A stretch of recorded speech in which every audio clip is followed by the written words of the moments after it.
If you've ever searched, "Where should I stay in Milan?" you've probably seen dozens of articles all recommending the same 5 neighborhoods.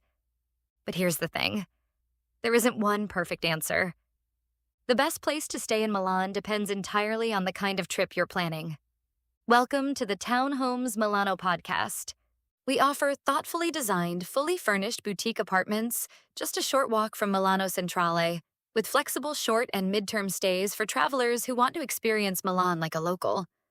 In today's episode, we'll help you choose the right neighborhood based on how you're actually visiting Milan. Whether you're here for sightseeing, traveling with family, business, football, shopping, or simply looking to experience everyday Milan, we've got you covered. Let's get started. My husband's family has lived and worked in Milano for generations. Via Borgo Spesso, via Vanvitelli, via Porpora, via Ponte Seveso. A lot of memories and different vibes for different eras. In fact, Milan doesn't really behave like one city. It behaves like a handful of villages that got stitched together over a couple of centuries and never quite lost their own personalities. Walk 15 minutes in almost any direction from the Duomo, and the whole mood changes, the shop fronts, the noise level, even the pace people walk at. So if you're wondering where to stay in Milan, the answer isn't really one size fits all. It depends on the kind of trip you're planning and what you want to experience. Here's the honest version, organized around the kind of trip you're actually taking rather than a generic top 5 list. For first-time visitors, Duomo and Brera.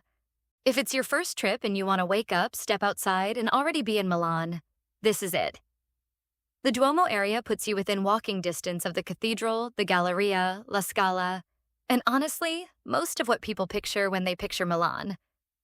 Brera, just north of it, softens the pace a little. Cobbled streets, art galleries, the Pinacoteca, small squares where nothing much happens. And that's the point.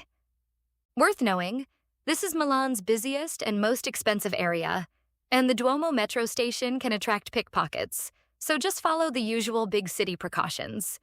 The convenience is often worth it for a first visit. But if you're staying more than a couple of days, choosing accommodation a little further out and using the metro can be a smarter and more budget-friendly option. Families tend to do better a bit outside the historic center, where the streets are wider, there's actual green space, and you're not navigating a stroller through a crowd every time you step outside. CityLife, one word, it's a redevelopment of the old trade fair grounds, is Milan's most modern district, built on the former trade fair grounds. At its heart stand the 3 iconic towers, Il Dritto, Lo Storto, and Il Curvo, or the straight one, the crooked one, and the curved one. Right beside them is a large pedestrian shopping area and Parco Tre Torri, one of Milan's biggest parks, with plenty of open space for children to run and play. Isola, just northeast, has a similar family-friendly calm but with more character.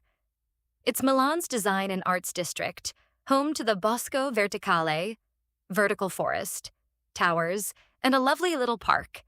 The Biblioteca degli Alberi, with a small food market that's a nice low-key way to spend a morning. Worth knowing, neither is walkable to the historic center. You're looking at a metro ride, M5 for Isola, M1/M5 for CityLife, rather than a stroll. That's the trade-off for the quiet. Then for business travelers, Porta Nuova and Garibaldi.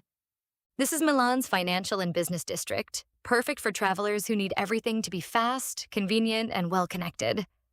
With modern skyscrapers, great cafes, and quick lunch spots, it's ideal for busy workdays.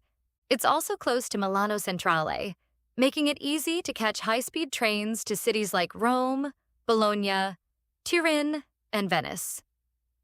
One thing to keep in mind, the area becomes much quieter on weekends, making it ideal for weekday business trips but less lively if you're looking for weekend entertainment. For football fans, San Siro and D'Angeli. If you're here for a match, staying near San Siro, Stadio Giuseppe Meazza, home to both AC Milan and Inter, a fact that causes genuine low-grade tension between neighbors depending on which scarf is hanging in the window, means you're not gambling with matchday transport chaos. The M5 Lilac line has a stop right at the stadium, and on match nights it runs an intensified service, but it still gets packed. So give yourself more time than you think you need. De Angeli, a few stops closer to the center, is a good compromise. Still a short hop to the stadium, but with more of an everyday residential Milan feel and easier access back into town for the rest of your trip. Worth knowing, this area is genuinely residential, not built for tourists, which some people love. Quieter, better value, no menu translated into 4 languages. And others find a bit sleepy outside of match days. For nightlife lovers, Navigli and Porta Romana. The Navigli canals are Milan's nightlife hotspot, with aperitivo by the water, lively bars, and an energetic international crowd. It's charming during the day and turns into a buzzing party scene by night, especially on weekends. And no, nobody actually swims in the canals. Just enjoy them with a spritz in hand. If you prefer something a little more relaxed, Porta Romana offers great bars and restaurants with a lively atmosphere but fewer crowds. One tip: if you're a light sleeper, stay a street or 2 away from the canal. And if you're looking for a peaceful trip, this may not be the best neighborhood for you. For shoppers, Quadrilatero della Moda and Porta Venezia. The Quadrilatero della Moda, made up of Via Monte Napoleone, Via della Spiga, Via Sant'Andrea, and the quieter Via Borgo Spesso, where my husband's family once lived, is the heart of Milan's luxury fashion scene. These are the iconic shopping streets that attract visitors from around the world, especially during Fashion Week. Staying here means stepping straight into designer boutiques the moment you leave your accommodation. Just don't forget your credit card. If you prefer a more local shopping experience, Porta Venezia is an excellent choice. Home to Corso Buenos Aires, one of Europe's longest shopping streets, it offers a much wider range of brands at more accessible prices. The neighborhood is also known for its fantastic restaurants, especially around Via Melzo, and its historic LGBTQ+ district centered around Via Lecco. And if coffee is part of your travel plans, this area is also a great starting point for discovering some of Milan's favorite cafes. One thing to keep in mind: while the Quadrilatero offers unmatched luxury, it's also one of the city's most expensive places to stay. Porta Venezia provides similar convenience with more character and a much friendlier price tag. Before you book your stay, here are a few practical tips that can help you choose the right accommodation with confidence. If you're traveling on a budget, neighborhoods like Loreto and Corvetto are worth considering. They're a little further from the city center, but well connected by metro and generally more affordable. My husband's family also has roots here, around Via Porpora, Piazzale Loreto, and Città Studi. These aren't touristy areas, and that's exactly their charm. They're authentic Milan, filled with students, families, and neighborhood cafes that have welcomed the same locals for years. Now, should you choose a hotel or an apartment?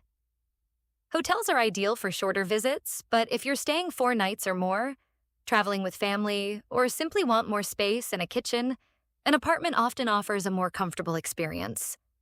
When it comes to safety, Milan is generally a safe and easy city to explore. Just follow the usual big city precautions. Keep an eye on your belongings on public transport, stay a little more alert in busy nightlife areas late at night, and if you're heading back very late, a taxi is always a good option. At the end of the day, Milan rewards you for choosing the neighborhood that suits your travel style.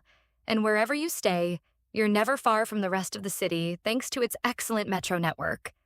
And if you want my honest, biased opinion, my husband's family, after all those other addresses, ended up on Via Ponte Seveso, right by Centrale.